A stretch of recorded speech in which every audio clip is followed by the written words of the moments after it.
Ano na nga ba ang update sa Third Temple na gagawin doon sa Jerusalem? Sigurado na ba na ito ay maitatayo? Yan yung ating aalamin sa video na ito.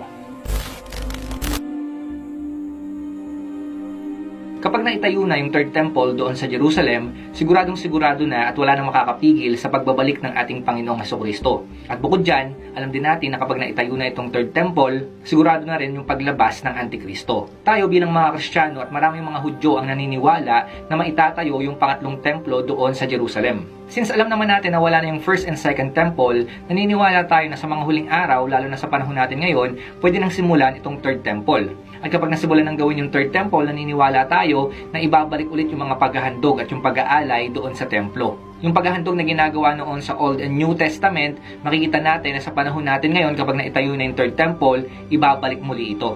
Alam naman natin na kamakailan lang dumating na sa bansang Israel itong 5 red heifer. Yan ay nagsasabi sa atin na malapit na talagang simulang gawin itong Third Temple. Kasi ayon sa mga Hudyo, yung mga heifer, kailangan yon para doon sa pagpapatayo ng Third Temple. Ngayon, bukod sa 5 red heifer na dumating doon sa bansang Israel, ano-ano pa yung mga update na nagpapatunay na talagang malapit nang itayo itong Third Temple doon sa Jerusalem?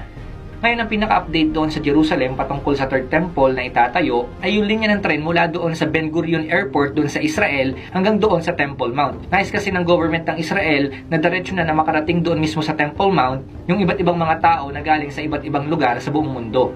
Ayon nga sa Israel 365 News, Ben Gurion gearing up to bring all 70 nations straight from the airport to Third Temple. Ngayon mga kapatid, nakita natin, yan yung balita mismo doon sa Israel. Ibig sabihin mga kapatid, hindi yan teorya. Malinaw, nakita natin, ayon sa balita doon sa Israel, meron talagang linya na itatayo mula doon sa airport nila hanggang doon daw sa Third Temple. So ang tinutukoy nila dito ay doon sa Temple Mount. Doon mismo sa kung saan malapit itatayo yung Third Temple. Kasi nga naniniwala tayo na kapag naitayo na itong Third Temple doon sa Jerusalem, ibabalik na talaga yung paghahandog. So mas mapapabilis yung paghahandog ng iba't ibang mga tao mula sa iba't ibang parte ng mundo kapag nagkaroon na ng tren mula sa Ben Gurion Airport hanggang sa Temple Mount. Kapag natayo na itong Third Temple, maraming iba't ibang mga tao na galing sa iba't ibang parte ng mundo, lalo na ngayong mga Hudyo, ang pupunta dito sa Third Temple para maghandog sa Diyos. Ang sabi nga sa Zechariah chapter 14 verse 16, kapag nadupig na ang mga kaaway, lahat ng nakaligtas sa labanan at sa salot ay pupunta sa Jerusalem taon-taon upang sumamba kay Yahweh na makapangyarihan sa lahat, ang dakilang hari, at makikisama sa pagdiriwang ng pista ng mga tolda. Mga kapatid, itong plano na ito na magkakaroon ng linya ng tren mula doon sa airport hanggang sa Temple Mount, ito na nagsasabi sa atin na talagang malapit ng itayo itong Third Temple. Yung train mula sa airport ng Israel, dyan manggagaling ang mga tao sa iba't ibang panig ng mundo para sumamba sa ating Diyos. Yan talaga yung pinaka-purpose at intensyon ng government doon sa Israel. Para nga mas madaling makapunta yung mga tao sa iba't ibang panig ng mundo doon sa Third Temple na itatayo. Ang plano sa railway system na yan ng tren mula doon sa Ben Gurion hanggang sa Temple Mount, tatawagin daw itong Temple Train Station.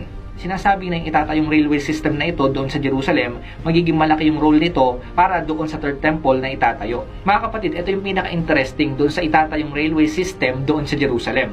Kung titignan po nating maigi yung pinamigay na brochure ng municipality ng Jerusalem, makikita natin dyan na nakalagay yung plano sa pag-update ng railway system nila doon sa Jerusalem. At kapansin-pansin dito sa brochure na pinamigay nila sa mga tao doon, makikita natin na yung mga tao dyan sa tren na yan, meron silang dalang hayop at mga prutas. So yung mga hayop at prutas na yun daw ay dadalin patungo doon sa Third Temple para doon sa paghahandog na gagawin nila. Ayon nga sa isang rabbi doon sa Israel, ang train system na ito ay makakatulong para maraming tao ang makapunta doon sa templo ng walang hassle, ng diretso at syempre ligtas nang hindi dumadaan mismo sa highway. Ayon din sa rabbi na ito, meron daw noon isang rabbi noong 1892 ang nakarinig ng tunog ng tren na paparating sa Jerusalem sa kauna-unahang pagkakataon. Related daw dito sa tren na ito yung Messiah na matagal nilang hinihintay. Ibig sabihin, sinasabi na kapag natayo na raw itong train system na ito, ibig sabihin yan malapit nang dumating yung Messiah.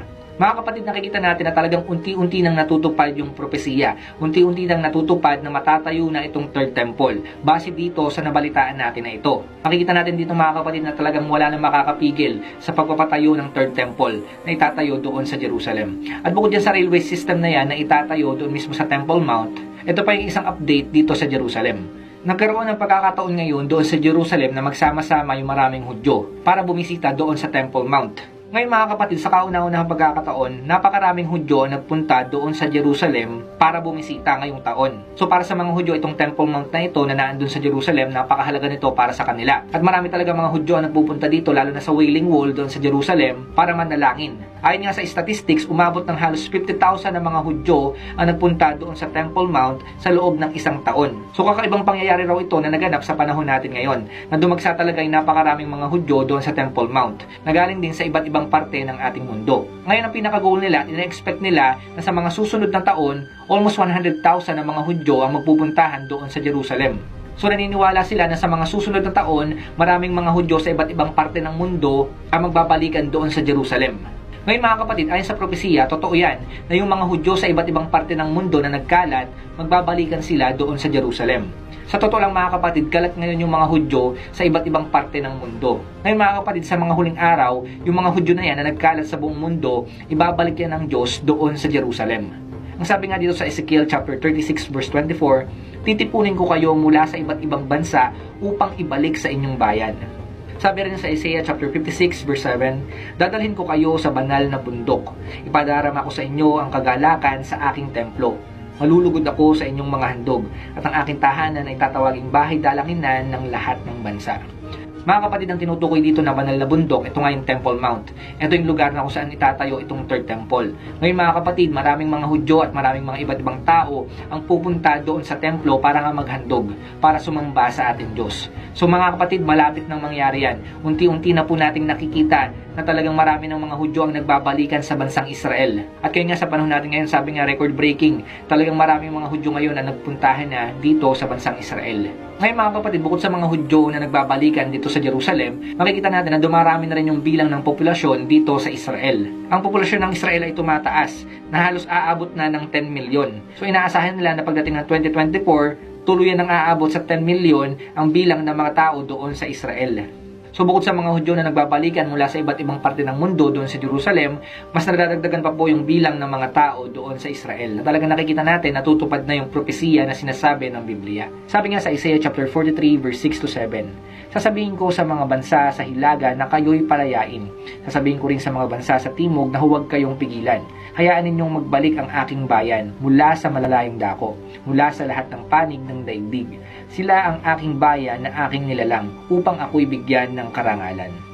So nakita natin mga kapatid sa pamamagitan ng train station na itatayo doon mismo sa Temple Mount, sa pamamagitan ng mga Hudyo mula sa iba't ibang parte ng mundo na bumalik dito sa Jerusalem, nakita natin na talagang malapit nang itayo itong third temple. So ina-expect natin mga kapatid na marami pang mga update at mga balita ang lalabas mula doon sa Jerusalem patungkol dito sa third temple. At kunting-kunting panahon na lang talaga mga kapatid, magugulat na lang tayo, talagang itatayo na itong third temple. Mga kapatid, habang hinihintay natin yung pagbabalik ng ating Mesaya, ang gawin natin, ipanalangin natin yung bansang Israel.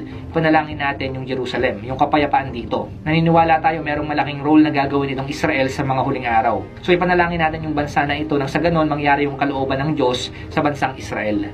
So yun lamang mga kapatid ang gusto ko pong bahagi sa inyo. Sana may natutunan kayo sa ating tinalakay ngayon. Hanggang sa muli, magkita-kita tayo. Salamat sa inyong panonood. Pagpalain kayo ng Diyos. Ingat kayo palagi.